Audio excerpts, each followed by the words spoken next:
4th May, 1942. In the past, the patient had expressed suicidal intentions, never carrying out her intentions. Yesterday, she injured herself badly, stabbing herself in the stomach with sharp, pointed scissors. Sedated, restrained, and transferred to a restraining cell. 10th May. Transferred to the agitated ward for observation, isolation, insulin shock therapy. 25th September. Positive response to treatment.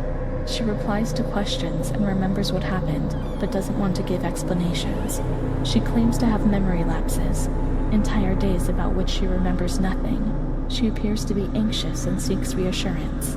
She fears to have done monstrous things in the periods about which she has no memory.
November 11th, 1942.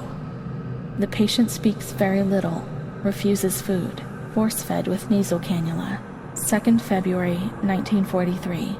The lack of kerosene for heating and the shortage of sufficient food is causing a lot of victims in the institution. War spares nobody, not even these alienated creatures. Despite her young age, this patient has become ill because of the cold and malnutrition.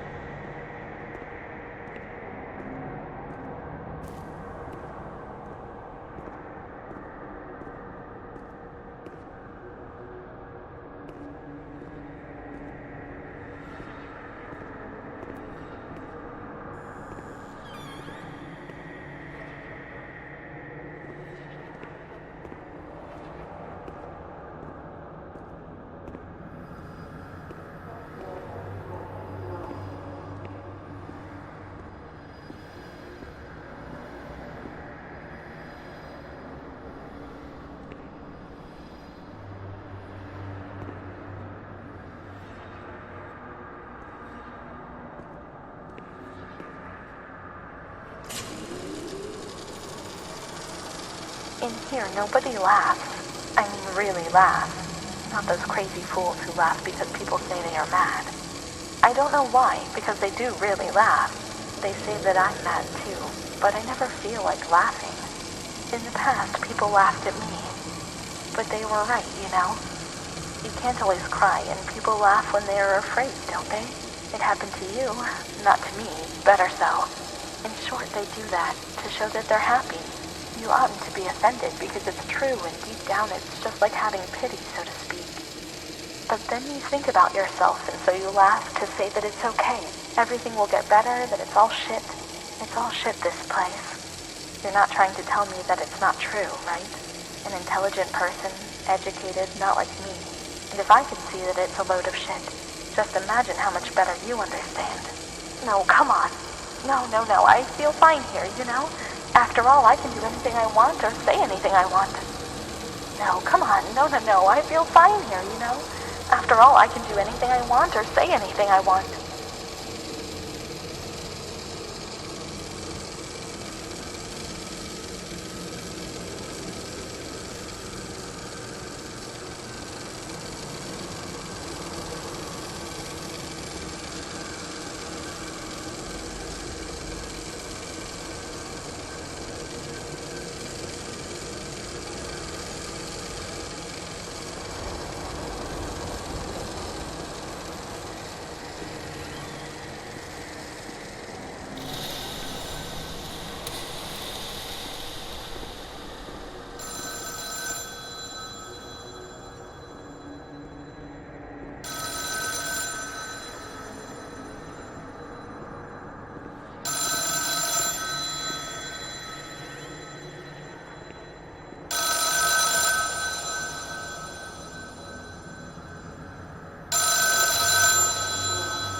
28th August 1942. We hereby communicate the death of Ada T., mother of Renee T., a patient in your institution. No known relative. Sincerely yours, Onofrio P. I've nobody left in the world. Nobody at all. Solitude is very strange. It muffles everything, slows it down. It's an endless scream which doesn't emit any sound. A silent shout. I can't stop looking at myself. I will never leave this place. There's nobody for me out there. These walls have become my skin, and the wretched desperation within them is my soul without a voice. Here, nobody weeps anymore. How I would love to feel life, desperation, anger. I've stopped dreaming, daydreaming, maybe even thinking. I've lived in a reality which has corroded me, depriving me of everything, even of my capacity to feel pain.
May 5th, 1943.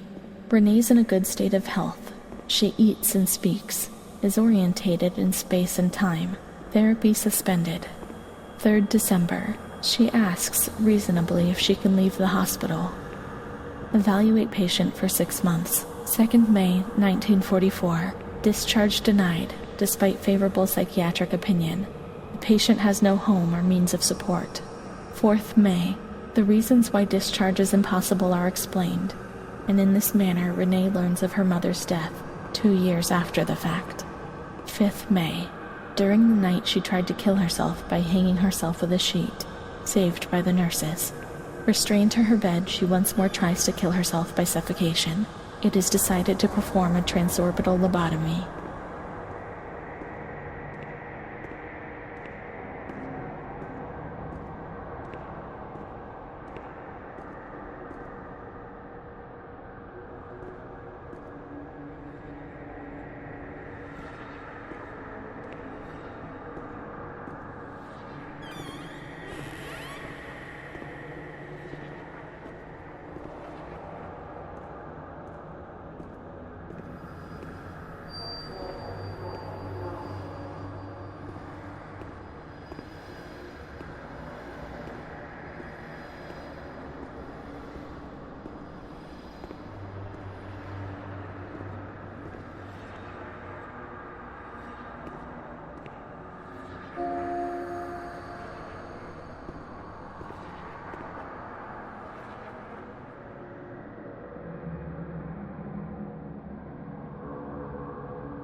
10th of June, 1944.